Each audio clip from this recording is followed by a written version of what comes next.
It's a powerful and daunting feeling to be on the stage today. When I experienced the mic drop workshop in Seal Beach a few weeks back, I thought I would be the last person to share about myself. I have a difficult time expressing myself. I actually don't mind public speaking. I'm kind of one of the few rare people who sort of enjoy it.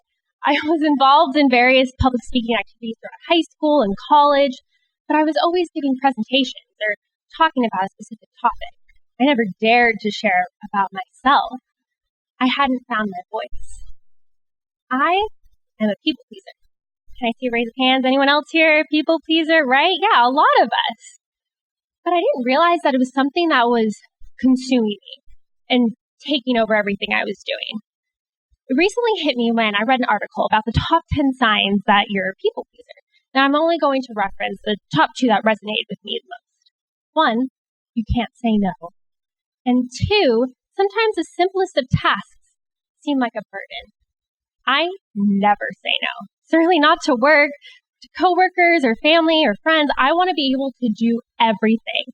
I'd be guilty if I were to say no. I'd be letting someone down. But honestly, I end up letting them down anyways because I can't physically do everything. And because of that, and that stress that I've built up, sometimes the simplest of things can seem like a burden to me. There have been many days where the brick on my chest is too heavy for me to get up in the morning. I just don't want to do it. I'm completely overwhelmed and I don't even know where to begin because I don't ask for help. For me, if I needed to ask for help, it meant I couldn't do something. And if I couldn't do something, then I failed. And if I failed, what am I doing here?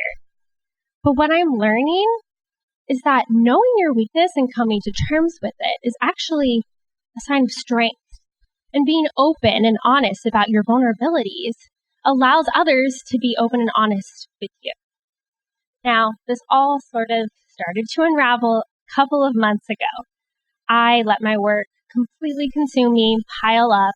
I was the only assistant buyer for 3 departments, and I absolutely loved working with everyone and being involved with all the different projects. I thought it was so fun, but I wasn't able to do any of it well because I wasn't asking for help. I needed help. And the fear of asking and admitting that I needed help was greater than the fear of letting all my work pile up, which didn't make sense. So I finally mustered up the strength to my manager, Carly, and ask her and tell her that I needed help. I'll never forget the feeling of driving into work that day. My palms were sweaty. I felt like I just wanted to pull over and throw up on the side of the road. I felt like I was telling her my deepest, darkest secret, but in reality, I wasn't very good at hiding it. It wasn't until she said to me, "How was I supposed to know you needed help if you never asked for it?" And I thank her for that eye-opening moment. It might seem like the simplest and easiest of concepts to grasp. Well, of course, no one's going to know you need help if you don't say anything. But for me, that was something that I hadn't realized before. And now I'm asking for help. I'm being vocal. And because of that, I have a completely different perspective on work. I come into work each day feeling differently, and I'm able to ask for help and have more of a work-life balance. Anyone who knows me knows that I move 1,000,000 miles per minute, and that's not always the best thing to do. I'm juggling trying to work 8+ hours a day, beginning to plan a wedding, and trying to spend time with family and friends. But because of that, I'm not able to spend the correct amount of time that I want to each thing to do it well because I haven't asked for help and to prioritize the things I want to do. But now I'm learning that it's okay to do that and making time to spend more time with my fiance, maybe take a workout class in the middle of the week or have work night plans before 8 p.m. That's okay to do. And those are the things I love to do. And now that I'm doing more of it, I'm a happier person. I'm a better person at work. I'm a better team player because I'm more proficient and I'm more motivated. Now, why am I telling all of you this today? I hope that it helps one of you. I hope that this resonates with one of you in the audience and you realize that you're in the same spot as me and you weren't able to find your voice.